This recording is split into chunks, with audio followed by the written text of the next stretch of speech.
Sebut Sandra Dewi pernah kirim duit 10 miliar, begini pengakuan istri bos smelter Timah di sidang.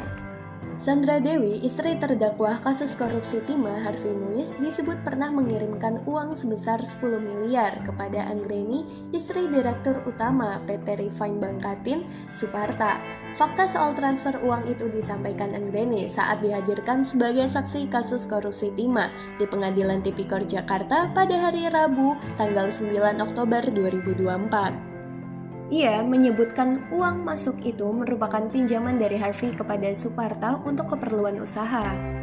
Tapi saya kurang tahu kenapa yang transfer Bu Sandra dan masuknya ke rekening saya, kata Anggreni dikutip dari Antara pada hari Rabu.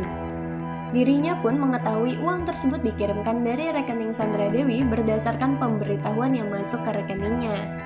Kendati demikian, Anggreni mengaku lupa uang masuk itu selanjutnya dibawa kemana. Namun berdasarkan mutasi rekeningnya, terdapat pengambilan tunai dan pengiriman uang melalui transfer di hari berikutnya, setelah adanya uang masuk dari Sandra Dewi.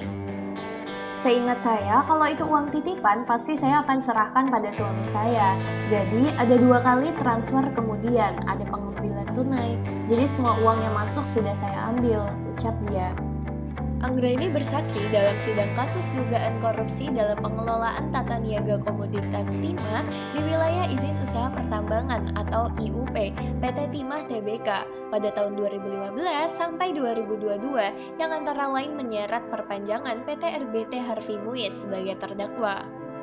Namun, kasus itu juga menyeret Direktur Utama PT Timah periode 2016 sampai 2021, Mohtar Riza Pahlevi Tabrani, Direktur Keuangan PT Timah periode 2016 sampai 2020, Emil Ermindra, Direktur PT SIP MB Gunawan, dan Manajer PT Quantum Skyline Exchange Helena Lim sebagai terdakwa lainnya.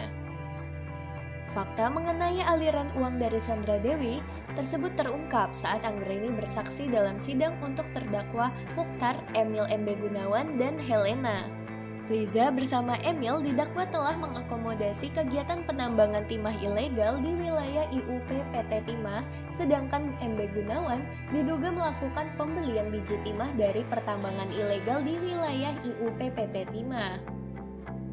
Atas perbuatannya, ketiga terdakwa terancam pidana dalam Pasal 2 Ayat 1 atau Pasal 3 Jungto Pasal 18 Undang-Undang Nomor 31 Tahun 1999 tentang pemberantasan tindak pidana korupsi sebagaimana telah diubah dengan UU Nomor 20 Tahun 2001 Pasal 55 Ayat 1 ke 1 KUHP.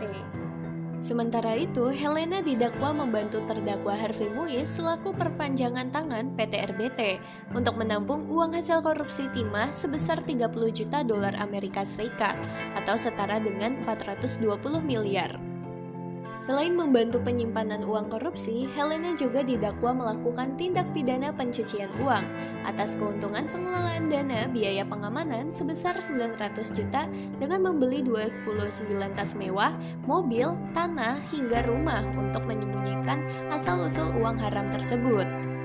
Dengan demikian, perbuatan Helena diatur dan diancam pidana dalam Pasal 2 Ayat 1 atau Pasal 3 Jo, Pasal 18 UU Nomor 31 Tahun 1999 tentang pemberantasan tindak pidana korupsi sebagaimana telah diubah dengan UU Nomor 20 Tahun 2001 Junto Pasal 56 kedua KUHP dan Pasal 3 atau Pasal 4 UU Nomor 8 Tahun 2010 tentang pencegahan dan pemberantasan tindak pidana pencucian uang junto Pasal 56 ke 1 KUHP. Adapun perbuatan para terdakwa diduga merugikan keuangan negara sebesar 300 triliun.